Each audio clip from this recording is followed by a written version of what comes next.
আমরা রেস্ট নিচ্ছি, রাতে ঘুমাচ্ছি, সকালবেলা এনার্জি পাচ্ছি না। এই প্রশ্ন আমাকে অনেকেই করেন। তো আমরা বুঝবো কেন আমরা আসলে সকালবেলা উঠে এনার্জি পাই না। মূলত আমরা অনেকগুলি কারণেই আমরা সকালবেলা উঠে এনার্জি পাই না। তার মধ্যে একটা হলো যে আমরা সারা রাত জেগে আমরা অনেকেই মোবাইলে স্ক্রলিং করি, যার কারণে আমাদের যে ঘুমানোর সময়টা এটা পার হয়ে যায়। মেলাটোনিন যেই সময়টা হরমোন অর্থাৎ ঘুমের যে হরমোন সেটাকে ডিস্টার্ব করে।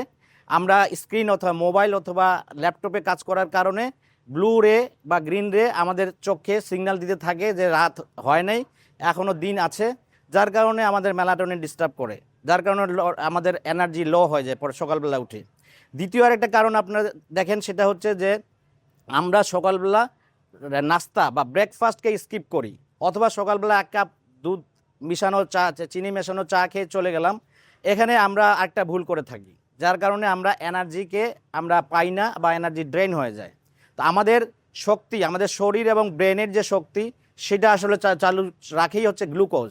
সকালবেলা যদি আপনি সুষ্ঠুভাবে সুন্দরভাবে যদি আপনি সকালের নাস্তা না করে থাকেন, ব্রেকফাস্ট না করে থাকেন, তাহলে আপনাকে এই ব্রেন গ্লুকোজ পাবে না, আপনার শরীর গ্লুকোজ পাবে না, যার কারণে এনার্জিও প্রডিউস করবে না, যার কারণে আপনি দুর্বল ফিল করছেন। সেই জন্য উপায় কি?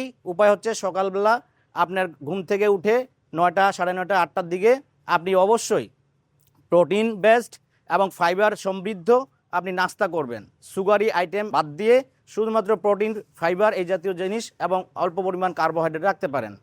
তৃতীয় আরেকটা কারণ আপনি দেখেন, যারা আমরা এনার্জি পাচ্ছি না তাদের সমস্যা হলো যে আমরা আসলে পানি কম খাই। আমরা সারাদিনে 2.5 থেকে 3 লিটার পানি খাওয়ার কথা, কিন্তু আমরা ডিহাইড্রেশনের মধ্যে থাকি। শরীর যখন আমাদের 70 থেকে 75% শরীরে পানি, সেটা যখন ঘাটতি হয় তখন আমরা আসলে এনার্জি পাচ্ছি না। আরেকটা কারণ হচ্ছে যে আমরা যখন লো বা ডাউন ফিল করি অর্থাৎ দুর্বল ফিল করি, তখন চা বা কফি দিয়ে আমরা নিজেদেরকে চাঙ্গা করতে চাই। এটা একটা ভুল পদ্ধতি, কারণ চা বা কফিতে ক্যাফেইন থাকে। ক্যাফেইন আপনাকে সাময়িক একটা চাঙ্গা করে, কিন্তু এটা ধীরে ধীরে আপনার অরিজিনাল এনার্জি লেভেলটাকে ডিস্ট্রয় করে থাকে।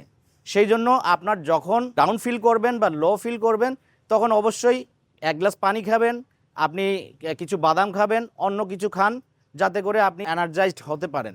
এইভাবে করে যদি আপনি সারাদিন এই জিনিসগুলোকে খেয়াল রাখতে পারেন, তাহলে মনে করবেন যে আপনি আপনার শরীরের যে এনার্জিকে ফিরে পাবেন।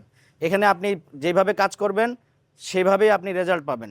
আপনি যদি আপনার অভ্যাসের দাসে পরিণত হন, তাহলে আপনি আসলে লো এনার্জি দিনে দিনে বাড়তে থাকবে।